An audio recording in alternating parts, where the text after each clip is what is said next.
মাঝে মাঝে বেশ কিছু গুরুত্বপূর্ণ দায়িত্বভার তিনি পালন করেন কিভাবে? কখনো ভুল চণ্ডীপাঠ করেন, কখনো আবার ভুল সরস্বতী বন্দনা করেন, কখনো মতুয়া ধর্মগুরুদের নাম ভুল বলেন। এগুলো মমতা বন্দ্যোপাধ্যায়ের একটা পুরনো অভ্যেস। তবে মঙ্গলবার বনগাঁ ত্রিকোণ পার্কের সভাতেও সেই পুরনো অভ্যেস কিছুতেই ছাড়তে পারলেন না মুখ্যমন্ত্রী। এবং রঘুচাঁদ গরুচাঁদ, তাই তো নামটা ঠিক বললাম কি? তাদের নামে বিশ্ববিদ্যালয় করা হয়েছে, যে কথা হরিচাঁদ গুরুচাঁদ বলে গেছেন। মুখ্যমন্ত্রী মমতা বন্দ্যোপাধ্যায়ের দুই সভা, দুইয়ের মাঝে পার্থক্য 2 বছর 9 মাসে। কিন্তু এখনো মতুয়াদের ধর্মগুরুর নামটাই রপ্ত করতে পারলেন না তৃণমূল সুপ্রিমো। যে কথা হরিচাঁদ গুরুচাঁদ বলে গেছেন, যে কথা হরিচাঁদ গুরুচাঁদ বলে গেছেন। দেখলেন মঙ্গলবারও বনগাঁর সভায় রীতিমতো অন্যকে জিজ্ঞেস করতে হলো। তারপর হরিচাঁদ ও গুরুচাঁদ ঠাকুরের নাম নিলেন মুখ্যমন্ত্রী মমতা বন্দ্যোপাধ্যায়। আসলে এটা নতুন কিছু নয়। পদে পদে হিন্দু ধর্মকে অপমান যেন মাননীয়ার অভ্যেস হয়ে দাঁড়িয়েছে।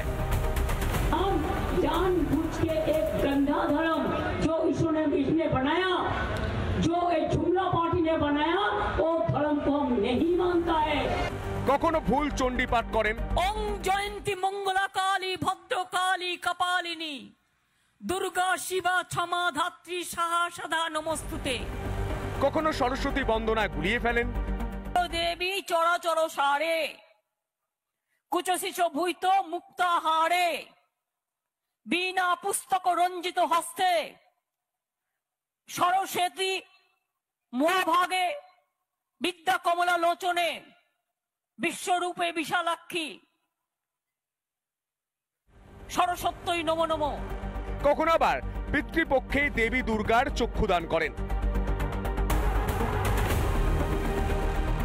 এমনকি ছট পুজো নিয়ে ছেলে খেলা করেছিলেন মমতা বন্দ্যোপাধ্যায়। हम तो कहने चाहूंगी जय जय जय छठ प्रभ छठी मैया छठी छठी जय, जय जय जय छठी मैया छठ मैया का जय। छोटी छोटी नहीं, छठी मैया को छठ पूजा का जय। छठ मैया आपको अच्छा रखे। হিন্দু ধর্মকে বারবার অপমান জানিয়ে মমতাকে তোপ বিজেপির। মুখ্যমন্ত্রী যেভাবে বাবা গুরুচাঁদকে আক্রমণ করেছেন, বাবা হরিচাঁদকে যেভাবে আজে বাজে কমেন্ট করেছেন এবং হিন্দু ধর্মকে যেভাবে আক্রমণ করেছেন, কোন হিন্দু মন্দিরে মুখ্যমন্ত্রীকে ঢুকতে দেওয়াই উচিত নয় বলে। কেন বারবার হিন্দু ধর্মের রীতিনীতি নিয়ে ছিনিমিনি খেলেন মাননীয়া? হিন্দু ধর্মকে উনি আঘাত দিয়ে কথা বলেছেন। জানেন যে আমার ওই 30% বা 33% ভোট, আমি যদি ওই ভোট ব্যাংকটা ঠিক রাখতে পারি তাহলে হিন্দু ধর্মকে গঙ্গা ধর্ম বলবো, সরস্বতী পূজাকে বন্ধ করে দেব, ঢাক বাজনা বন্ধ করে দেব, নাম কীর্তন বন্ধ করে দেব। তাতে মুসলিম ভাইরা ভীষণ খুশি হবে, খুশি হয়ে তখন আমাকে ভোটটা দেবে। কিন্তু মুসলিম ভাই বারবার ভুল মন্ত্রোচ্চারণ, হিন্দু ধর্মকে অপমান নিতান্তই ভুল করেন নাকি নেপথ্যে সেই ভোট ব্যাংকের অঙ্ক? কোন বিশেষ ভোটারদের খুশি করতেই সনাতন ধর্মকে পদে পদে লাঞ্ছিত করছেন কি মমতা বন্দ্যোপাধ্যায়? রিপাবলিক বাংলা। ঠাকুরনগরে গিয়েছিলেন, কিন্তু ঠাকুর বাড়িতে গেলেন না মুখ্যমন্ত্রী। আর এ নিয়ে মুখ্যমন্ত্রীর উপরে ক্ষুব্ধ মতুয়া সমাজের একটা বড় অংশ। ভাওতাবাজির অভিযোগ তুলে মমতা বন্দ্যোপাধ্যায়ের বিরুদ্ধে সরব হয়েছে এবার মতুয়ারা। একইভাবে সুর চড়িয়েছে বিজেপি।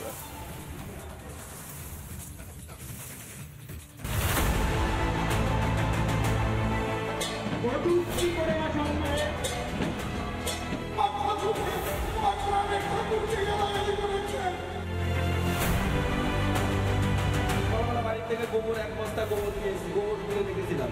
উনি আসলে ওনাকে শুদ্ধিকরণ করে তারপরে গোবর দিতে পারবো। অপেক্ষায় ছিল ঠাকুরনগর। কাছাকাছি গিয়েও ঠাকুর বাড়িতে গেলেন না মুখ্যমন্ত্রী। এতে মতুয়াদের ক্ষোভের আগুনে ঘি পড়েছে।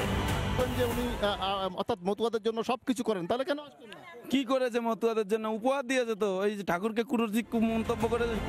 বছরখানেক আগে হরিচাঁদ গুরুচাঁদ নিয়ে মমতার মন্তব্যে ক্ষুব্ধ মতুয়া সমাজ। একাংশ তৃণমূলের সঙ্গে থাকলেও মনের মধ্যে সেই ক্ষোভের ছাই চাপা আগুন রয়েছে। মঙ্গলবারও মমতার বিরুদ্ধে সেই ক্ষোভের বিস্ফোরণ। যে মানুষ আমার হরিচাঁদকে কটূক্তি করে, গুরুচাঁদকে কটূক্তি করে, তার সাজা মমতা ব্যানার্জি সাথে সাথে পেয়ে গেছে। তার হেলিকপ্টার নাকি বিকল হয়ে গেছে। এ আমার গুরুচাঁদের খেলা। জয় হরিবল। 300 মিটার দূরের থেকে উনি চলে গেলেন। এসআইআর নিয়ে বনগাঁর সভা করেন মমতা। তারপর চাঁদপাড়া থেকে ঠাকুরনগর পর্যন্ত মিছিল করেন মমতা, কিন্তু ঠাকুর বাড়িতে যাননি।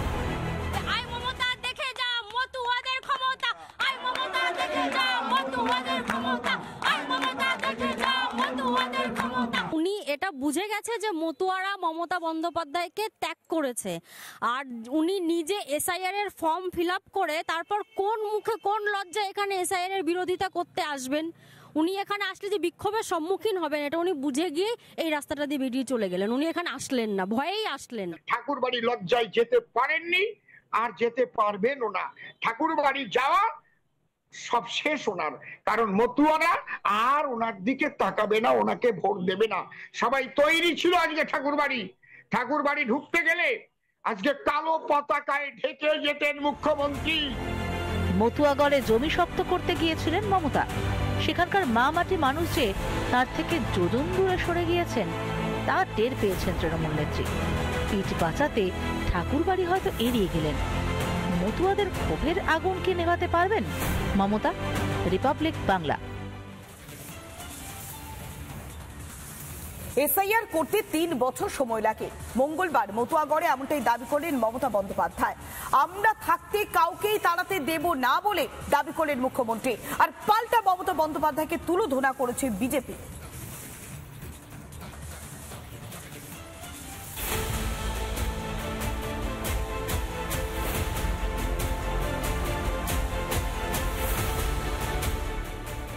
আমরা থাকতে আপনাদের তাড়াতে আমি দেব না। এসআইআর এর ভয়ে গর্ত থেকে বেরিয়ে পালাচ্ছে অবৈধ বাংলাদেশিরা। এসআইআর আসতেই কেটে পড়ছে অনুপ্রবেশকারীরা। এসআইআর ওষুধ পড়তেই লক্ষ্মীর ভান্ডার ছেড়েই উধাও। অথচ মুখ্যমন্ত্রী বলছেন কাউকে তাড়াতে দেবেন না। একবার শুনুন মঙ্গলবার মতুয়াগড়ে ঠিক কি বললেন মমতা বন্দ্যোপাধ্যায়। ভয় পাবেন না, আতঙ্কিত হবেন না। আমরা থাকতে আপনাদের তাড়াতে আমি দেব না, নিশ্চিন্তে থাকুন। বিজেপি ভয় দেখিয়ে প্রচার করছে, আমি বলছি আপনারা ভয় পাবেন না যে চলে যেতে হবে। শুনলেন মুখ্যমন্ত্রীর কথা। দাঁড়ান আরো আছে। এসআইআর করতে কত সময় লাগে তাও বাতলে দিয়েছেন মমতা। আজকে এতদিন এই দেশে থেকে আমার প্রমাণ করতে হবে আমি এই দেশের নাগরিক কিনা। ছি বিজেপি, ছি ছি ছি বিজেপি, লজ্জা লজ্জা লজ্জা। এসআইআর এর নামে এনআরসি করার চক্রান্ত, মানছি না, মানব না। 2002 সালে তো বাংলায় এসআইআর প্রক্রিয়া সম্পন্ন হতে সময় লেগেছিল 3 মাসেরও কম। সম্প্রতি বিহারেও তেমনই হলো। নাম বাতিল নিয়ে কোনো অভিযোগও জমা পড়েনি। তাহলে এত ভয় কিসের? তাছাড়া এসআইআর এ তো নাম বাদ যাবে অনুপ্রবেশকারীদের, ভুতুরে ভোটারদের। তৃণমূলের ভয় কেন? তাহলে কি এসআইআর আর এনআরসি কে গুলিয়ে দেওয়ার চেষ্টা করলেন মমতা? যদিও আপনার দলের নেতা মন্ত্রীদের কিন্তু এসআইআর এ আপত্তি নেই। খবর রাখেন তো মাননীয়া? এসআইআর সমর্থন এটা তো হবেই, সমর্থনের কি আছে? না করে তুমি বাদ যাবে, তুমি না করে থাকবে না। না ভালোই তো, কোথাও কি অসুবিধা হবে? কোনো অসুবিধা হবে না। তাহলে কি জনভিত্তি নেই সেটা বুঝতে পেরেই ভয় এসআইআর? উনি বুঝতে পেরেছে মতুয়ারা আমার থেকে দূরে সরে গেছে। এই জন্য আজ বনগা গিয়েও মতুয়াদের উন্নয়নের একটা কথাও বলেনি। উনি কোনোদিন মতুয়াদের কোনো উন্নয়নই করেননি। উনি কি উন্নয়ন করেছেন উনি বলেন তো? মাননীয় মুখ্যমন্ত্রী আজকে মতুয়াদের জন্য কিচ্ছু বলতে পারেননি। ঠাকুর বাড়ি লজ্জায় যেতে পারেননি, আর যেতে পারবেনও না। এসআইআর হলে ভোটের ভাড়ারে টান পড়বার ভয়। লক্ষ্যপাতে তাই কি এসআইআর এনআরসি গুলিয়ে দেওয়ার চেষ্টা? তাহলে কি অনুপ্রবেশকারীদের পুষতে চান মমতা, নাকি ক্ষমতা হারানোর ভয় পাচ্ছেন? মমতা বন্দ্যোপাধ্যায়। রিপাবলিক বাংলা। একেবারে ভয়ঙ্কর উস্কানি বাংলার মুখ্যমন্ত্রীর। বাংলাদেশের টুকরে টুকরে গ্যাংয়ের সুর মমতা বন্দ্যোপাধ্যায়ের গলাতে। আমাকে আঘাত করলে ভারতবর্ষ হেলিয়ে দেব। মঙ্গলবার মতুয়াগড়ে এমনটাই মন্তব্য করলেন মুখ্যমন্ত্রী। বাংলার মাটিতে কি দেশভাগের বীজ বপন করছেন মুখ্যমন্ত্রী? ধামসা মাদল আছে এখানে, ধামসা মাদল দেখবেন। মা বোনের শঙ্খধ্বনির আওয়াজের সাথে পারবেন তো? এই ধরনের কথা বলে সার্জিল ইমামের মতো টুকরে টুকরে গ্যাংয়ের মাথারা। हमारे पास हो ऑर्गेनाइज्ड तो हम हिंदुस्तान और नॉर्थ ईस्ट को परमानेंटली कट कर सकते हैं, पर परमानेंटली नहीं तो कम से कम 1 महीने के लिए तो कट कर ही सकते हैं। मतलब इतना मवाद डाले पटरियों पर, रोड पे, उनको हटाने में 1 महीना लगे, है कि नहीं? जाए एयरफोर्स से, आसाम को काटना हमारी जिम्मेदारी है। একা সার্জিল নয়, বাংলাদেশ থেকেও এই ধরনের ষড়যন্ত্র হুমকি শুনেছি আমরা। আমরা পশ্চিমবঙ্গের মমতা ব্যানার্জিকে বলবো, আপনি বাংলাকে মোদির রাজত্বের থেকে মুক্ত করে স্বাধীনতা ঘোষণা করুন। আমরা পশ্চিমবঙ্গের মমতা ব্যানার্জিকে বলবো, আপনি বাংলাকে মোদির রাজত্বের থেকে মুক্ত করে স্বাধীনতা ঘোষণা করুন। টুকরে গ্যাংয়ের ভাষায় কথা বললেন বাংলার মুখ্যমন্ত্রী মমতা বন্দ্যোপাধ্যায়। তাই কি মাননীয়ার বাংলাদেশি পুশব্যাকেও বড্ড আপত্তি? দেশে কি আগুন জ্বালাতে চাইছেন মমতা? কি ভাষা? আমরা বিধান রায়কে দেখেছি, অজয় মুখার্জিকে দেখেছি, জ্যোতি বাবুকেও দেখেছি, বুদ্ধ বাবুকেও দেখেছি। একই ভাষা আপনি ভারতকে হিলিয়ে দেবেন গুন্ডাদের মতো ভাষা। আমি যেমন কল্যাণ মদনকে বলি রেজিস্টার্ড মাতাল, আমাদের মুখ্যমন্ত্রীকে মনে হচ্ছে রেজিস্টার্ড জোকার। ভোট রাজনীতির স্বার্থে পশ্চিমবঙ্গকে বাংলাদেশ বানানোর ষড়যন্ত্র মমতা বন্দ্যোপাধ্যায়ের। বাংলায় কি গৃহযুদ্ধের ডাক? রিপাবলিক বাংলা। 22শে নভেম্বর দীঘাতে পুলিশের সম্মেলন, আর সেখানেই তৃণমূল কংগ্রেসের নামজপ করছে পুলিশ। দীঘায় পুলিশ আধিকারিকের মুখে 26-এ লড়াই করবার ডাক। শুভেন্দু অধিকারী সরাসরি আঙুল তুলেছেন রাজ্য পুলিশের একাংশের দিকে। এই দলদাস পুলিশকে ভোটে রাখা যাবে না দাবি জানিয়ে মুখ্য নির্বাচনী আধিকারিককে চিঠি দিয়েছেন বিরোধী দলনেতা। রাজ্য সরকার কি দিচ্ছে, আমরা কি পাচ্ছি, সেই অভিভাবিকা আন্ডারে ছাতার তলায় আমরা আছি। ইচ্ছা, তার ভাবনা, বৃহত্তর পরিবারকে লড়াইয়ে এগিয়ে নিয়ে যাওয়া। আমরা আগামী দিনে যিনি আমাদেরকে প্রতিনিয়ত দেখেন তাকে দেখতে পারি। আনুষ্ঠানিকভাবে পুলিশের সম্মেলন, অথচ দেখে মনে হচ্ছে যেন তৃণমূলের প্রচার মঞ্চ, যার বিরুদ্ধে প্রতিবাদের গর্জন শুভেন্দু অধিকারীর। একবার শুনুন কিভাবে পুলিশ আধিকারিকেরা মমতা বন্দ্যোপাধ্যায়ের নাম জপ করছেন। তাদের কিছু অংশ কি একটা জায়গায় বসে আন্দোলন করছে, আসল সত্য তথ্য বলছে না। রাজ্য সরকার কি দিচ্ছে, আমরা কি পাচ্ছি, সেই অভিভাবিকা আন্ডারে ছাতার তলায় আমরা আছি। দিন এসছে, আগামী দিন আসছে, আমাদের ঋণ শোধ করার দিন। যিনি আমাদের আশীর্বাদ করছেন তার ঋণ পূরণ করার দিন। সুতরাং আপনারা তৈরি হন। শুনলেন তো, ইনি একজন পুলিশ আধিকারিক, আর তাদের মুখেই রাজনৈতিক বার্তা। প্রতিবাদে সুর চড়ালেন বিরোধী দলনেতা। কোনো নির্বাচনে পুলিশ ল অ্যান্ড অর্ডারের দায়িত্ব এবং কেন্দ্রীয় বাহিনীর সঙ্গে সহযোগিতা করে তাদের সম্পূর্ণ নির্বাচন পরিচালনা করার ক্ষেত্রে গুরুত্বপূর্ণ ভূমিকা থাকে। সেখানে তারা এই দীঘাতে মহিলা পুলিশ কর্মীদের পুলিশ ওয়েলফেয়ার অ্যাসোসিয়েশনের দ্বারা আয়োজিত দ্বিতীয় সম্মেলনে তাদের নিরপেক্ষতার যে চাদরটা, সেটা তারা ওখানে সমুদ্রে বিসর্জন দিয়ে। এখানেই থেমে না থেকে ঊর্ধ্বধারীদের নিরপেক্ষতা নিয়ে প্রশ্ন তুলে নির্বাচন কমিশনে নালিশ জানালেন শুভেন্দু। জ্ঞানেশ কুমারকে দুপাতার চিঠি লিখেছেন তিনি। পশ্চিমবঙ্গ পুলিশ ওয়েলফেয়ার অ্যাসোসিয়েশনের কোন সদস্যকে মডেল কোড অফ কন্ডাক্ট চালু হওয়ার দিন থেকে নির্বাচনী আচরণবিধি প্রত্যাহার পর্যন্ত নির্বাচন এবং নির্বাচন সংক্রান্ত প্রত্যক্ষ পরোক্ষ কোনো কাজে রাখা যাবে না। ইলেকশন কমিশনকে আমি এই বিষয়ে জ্ঞাত করলাম যাতে তারা বিকল্প ব্যবস্থা নিতে পারেন। পুলিশের এই কীর্তি নতুন কিছু নয়। কিছুদিন আগে একেবারে ঘটা করে শুভেন্দুর বিরুদ্ধে সাংবাদিক বৈঠক করে বিষ উগলেছিলেন খোদ পুলিশ কর্মীদের স্ত্রীরা। মনে পড়ছে? উনি প্রত্যেক সময় উনি সুরক্ষা কবচ নিয়ে বসে আছেন। উনি প্রত্যেক সময় আমাদের পুলিশ প্রশাসনকে উনি অপমান করে চলছেন।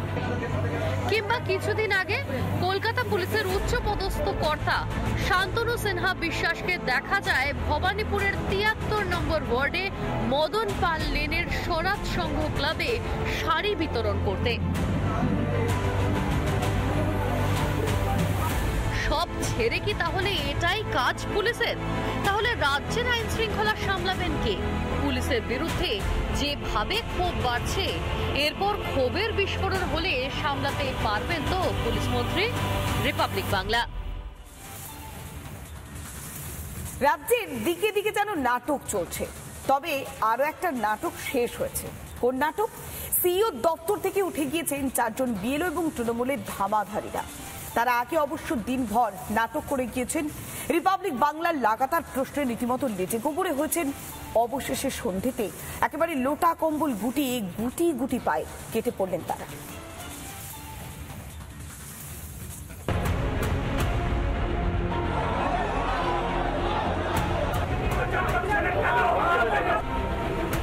বিএলওরা নাকি মানসিক চাপে ভুগছেন, কাজের নাকি পাহাড় প্রমাণ চাপ। জিগির তুলে সোমবার রাতভর সিইও দপ্তরের নাটক। মঙ্গলবার সকালেও চলে নাটক। ধর্নায় বসেও নাকি কাজ করছিলেন তারা। ভিতরে যখন এই কাজ খেলা চলছে, তখন সিইও দপ্তরের বাইরে চলছে বিক্ষোভ। সেখানেও অবশ্য হাজার খুঁজেও কোনো বিএলও পাওয়া গেল না। উল্টে প্রশ্নের মুখে পদে পদে হোঁচট খেলেন বিক্ষোভকারীরা। আপনি বিএলও? আপনি বিএলও? আপনি বিএলও? আপনি বিএলএ? তাহলে আপনাদের কতজন বিএলও ভিতরে আছে? আপনি কিছু জানেন? কতজন বিএলও? ছাড়ো। কত বিএলও ছাড়ুন, মানে বিএলওর জন্যই তো আপনারা এসেছেন। কতজন বিএলও আছে? আপনি কাকে চা খাওয়াতে জানো? আপনি কাকে চা মানুষের কথা জানেন? আপনি বলুন। মানুষ কি বলছে? বিএলও কি মানুষ? মানুষ কি বলছে? অবশেষে সিইওর সঙ্গে দেখা করার পর উঠল অবস্থান। এটা একেবারে আশ্বস্ত করেছেন, কোনো বিএলওকে শোকজ করা হবে না, সাসপেন্ড করা হবে না। ডেটা এন্ট্রি অপারেটর যাতে নিয়োগ করা হয় সেটাও জানিয়েছি। উনি বলেছেন এটা ওনার হাতে নেই। এটা উনি আমাদের কথাটা দিল্লিতে ইলেকশন কমিশনকে জানাবেন। মৃতদের পরিবারকে কম্পেনসেশন দেওয়ার কথা উনি বলেছেন। ৮০,০০০-এর মধ্যে ৪-৫ জন পেটোয়া বিএলওকে সামনে রেখে হাওয়া গরমের চেষ্টা করেছিল তৃণমূলের ধামাধারীরা। রাজ্যের শাসক দলের সেই ষড়যন্ত্রকে খোঁচা মারতে ছাড়েননি শুভেন্দু অধিকারী। মুখ্যমন্ত্রী তার চাকর বাকরদের পাঠিয়ে ইলেকশন কমিশনের অফিসারদের রাত্রি 1টা পর্যন্ত কালকে অত্যাচার করেছে। কখনো হুমকি, কখনো টোপ, কখনো আবার বিএলওদের দলে টানার চেষ্টা। সব কিছুরই কিন্তু লক্ষ্য এক, এসআইআর ঘেঁটে দেওয়া। সেই স্বাদ যে তৃণমূলের পূরণ হবে না, সেটা কিন্তু বুঝে গিয়েছে শাসকের ধামাধারীরাও। তাই কি শেষমেশ নাটক থামিয়ে নানা ধরনের কন্টেন্ট দেখার জন্য লাইক করুন, শেয়ার করুন আমাদের ফেসবুক পেজ, সাবস্ক্রাইব করুন আমাদের ইউটিউব চ্যানেল। পাশাপাশি অন্যান্য ব্রেকিং নিউজের জন্য অবশ্যই চোখ রাখুন রিপাবলিক বাংলায়।